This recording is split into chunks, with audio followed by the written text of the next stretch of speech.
నమస్తే. ఈరోజు బియ్యపు పాస్తా చేస్తున్నాను. పల్చటి రొట్టెలు అన్నమాట. బియ్యపుది ఒక గ్లాస్ నీళ్లకు ఒక గ్లాస్ పిండి అనమాట. అలా బాయిల్ చేసి ఒక గ్లాస్ నీళ్లు వేసి బాయిల్ చేసి ఉప్పు ఒక స్పూన్ నూనె వేసి బాగా మరిగేటప్పుడు ఈ బియ్యపు పిండి వేసి కలిపేస్తే సరిగ్గా సరిపడా వస్తుందండి. ఇలా బాగా మర్దన చేసుకోవాలి పిండిని. ఇలా పిండిని మర్దన చేసుకొని చిన్న చిన్న బాల్స్ లాగా చేసుకోవాలి. ఒక్కొక్కటి చేసుకొని మళ్ళీ పూరి ప్రెషర్తో ప్రెస్ చేయాలండి. ఇది చూపిస్తాను. కొన్ని ఇలా పూరి ప్రెషర్తో ఇది ఇక్కడ ఒక పేపరు, ఇంకొక పేపర్ వేసి ఇక్కడ వేసి కొద్దిగా బియ్యం పిండి చల్లేసి ఇలా ప్రెస్ చేసుకోవాలండి. ఇలా పూరీలాగా చిన్న చిన్న ఉండలు చేసుకొని పెట్టుకోవాలండి. ఇప్పుడు ఇది మనము పెనం మీద వేసుకోవాలి.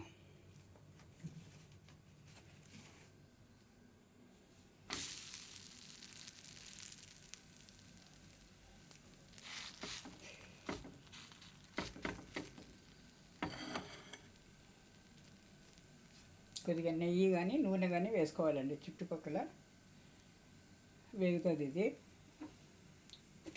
మార్నింగు టిఫిన్లకు బాగుంటుందండి. దీంట్లో ఏదైనా పచ్చడి కానీ వేసుకొని తింటే చాలా చాలా బాగుంటుందండి.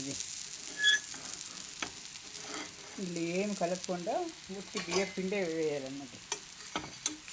మనం బాగా నీళ్ళు ఒక గ్లాసు పిండికి ఒక గ్లాసు నీళ్ళు అనమాట లెక్కగా వేసుకుంటే కరెక్ట్గా సరిపోతుందండి. వేసుకొని బాయిల్ అయిన తర్వాత ఒక స్పూను నూనె, కొద్దిగా ఉప్పు, తగినంత ఉప్పు వేసుకొని బాగా మరగనిచ్చి అప్పుడు గ్లాస్ పిండి వేసుకొని కలిపి మూత పెట్టి స్టవ్ ఆఫ్ చేసి మూత పెట్టేయాలండి. మూత పెట్టేసిన తర్వాత ఒక 5 నిమిషాలు కొద్దిగా గోరువెచ్చగా ఉన్నప్పుడు తీసి మర్దన చేసుకొని ఇలా ఉండల్లాగా చేసుకొని ఇలా మన చపాతీలాగా ఉంటుంది. పాస్తా అంటాం మేము. ఇలా చేసుకోవాలండి. కొద్దిగా బియ్యం పిండి చల్లుకోవాలి. ఇది ఒక ఉండబెట్టేసుకోవాలన్నమాట. పూరిలాగే ఇది పైన ఒక పెట్టి వేసుకొని తగలకుండా అనమాట, అంటుకోకుండా వస్తుంది. ఇది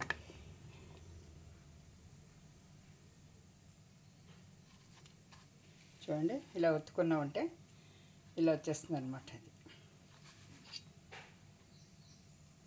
అంచులంతా సెట్ చేసుకోవాలి. చిన్నది కాబట్టి, పూరీది కాబట్టి కొంచెం పెద్ద సైజుకు ఇబ్బంది అవుతుంది. ఇలా చేసుకొని ఇది బాగా పొంగుతుంది కూడా అండి. 2 వైపులా కాల్చుకోవాలన్నమాట.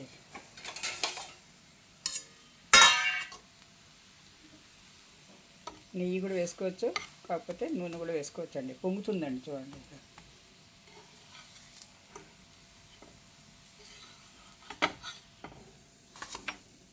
ఒకటైంది, ఇంకోటి వేస్తున్నాను. చూడండి. ఇప్పుడు ఇది ఉంది కదా,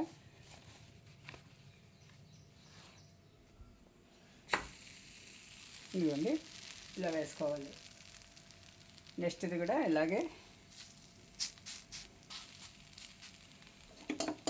వేసుకోవాలండి. ఇలా అన్నీ చేసుకొని టిఫిన్కు పచ్చడితో తింటే, ముల్లంగి పచ్చడి కానీ ఏదైనా సరే పచ్చడి, వేరుశనగ గురువులు కానీ కొద్దిగా కారం చట్నీ తింటే చాలా చాలా బాగుంటుందండి, రుచిగా. Thank you for watching. ఛానల్ని లైక్ చేయండి, సబ్స్క్రైబ్ చేసుకోండి, షేర్ చేయండి, కామెంట్ చేయండి. Thank you for watching.